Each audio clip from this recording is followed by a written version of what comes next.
जैसे आम डायरेक्टर्स को 10-15 साल लग जाते जहाँ पहुँचने के लिए, आप कुछ सालों में वहाँ पहुँच गए। मेरे ख्याल से ये सवाल मैं उनसे पूछता हूँ जो सबसे आपके करीब है और जिनकी वजह से आप यहाँ हैं। आइए सर।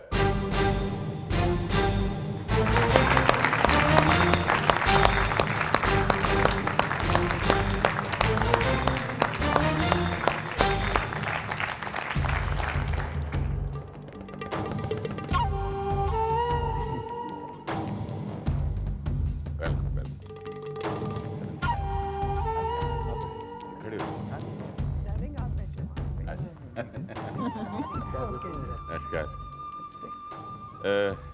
आपने तो पूरी कोशिश की थी बचपन मैंने कि फिल्मों से दूर रखने की, यहाँ तक कि नॉर्थ बॉम्बे से भी दूर रखा था आपने, लेकिन ये वहाँ पहुँच कैसे गए फिर? मैंने बड़ी कोशिश की जी। मैंने तो कोशिश की कि इनके एक्सपोर्ट कंपनी अभी तो एक्सपोर्ट कर ही रहे हैं ना फिल्में। हाँ, वो हैंडीक्राफ्ट्स वैसे।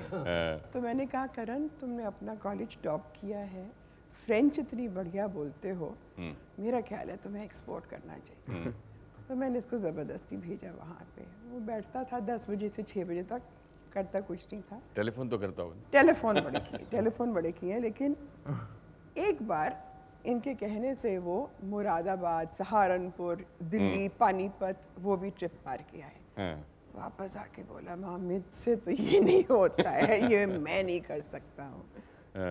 पता नहीं कुछ चंद महीनों के बाद आई थिंक उसको आदित्य चोपड़ा कहीं मिल गए, तो उन्होंने देखा जो हम दोनों को पता ही नहीं था, इनका जो पैशन था फिल्मों के लिए। मुझे खुद नहीं पता था।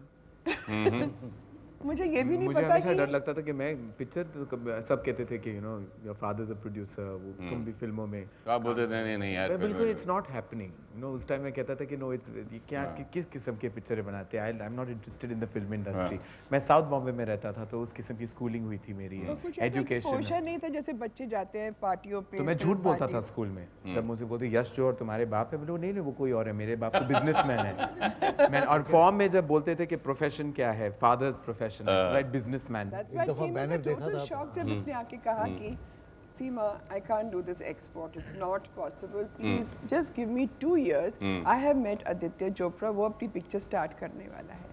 उसने मुझे बोला कि मैं असिस्ट करूँ। फिर मैंने मम्मी से जाके कहा, तो मम्मी ने कहा मैं पापा से बात करती हूँ। उस जमाने में हमारा भी प्रोडक्शन हाउस था। आज तक नहीं पता कि हम लोग दोनों ने ये ड्रामा कितना किया। ये आज रिवील कर रहे हैं कि इन्होंने ऑलरेडी डिसाइड कर दिया था, और मैंने कहा कि मैं इनको कहूंगी असिस्टेंट, तो he is going to just you know fall off his chair. इन्हें कैसे मालूम था पहले? इनको नहीं पता था। इनको नहीं पता। पहले आप लोग कहानी बना रहे थे आपस में। कहानी माँ बेटे की हमेशा ये ट्यूनिंग होती है ना हर घर में, बाप से छुपा छुपा के चीजें रखना। आपकी फिल्मों में पता चलता है। तो उन्होंने बोला हाँ असिस्ट करेगा, चलो मैं महेश भट्ट से बात करता हूँ, but we had already decided. तो महेश भट्ट के 50 असिस्टेंट थे, तो मैं 51st नहीं बनना चाहता था उसका जो असिस्टेंट था। ऐसे मैं क्या करूंगा उस सेट पे। तो आदित्य चोपड़ा में he was like we were all friends, हम यंग थे। उसके भाई थे उदय असिस्टेंट, तो उसने कहा कि यू आल्सो असिस्ट। तो पापा टोल्ड मी कि this world is not for you. ये जो फिल्म इंडस्ट्री है, तुम बहुत सॉफ्ट हो, तुम वीक हो, तुम यू नो पता नहीं तुम कर,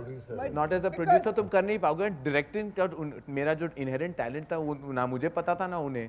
आदित्य चोपड़ा को कैसे पता था, वो मुझे आज तक शाय था, इतना बहुत शाय था। मैं ऑल्सो 120 ना, मैं 120 किलो का भी था, इसलिए मैं शाय था। मम्मी को डिल्यूजन्स थी कि मैं पतला हूँ। और मुझे जब मैं 15 साल का था, मुझे एक बार मम्मी ने ये भी कहा कि why don't you act, you are such a good looking boy. That's when I realise के सारी जो माएँ हैं जमाने के, वर्ल्ड के, वो थोड़े पागल ही हैं। माँ पागल होती है, माँ तो पागल, लेकिन ये ज्यादा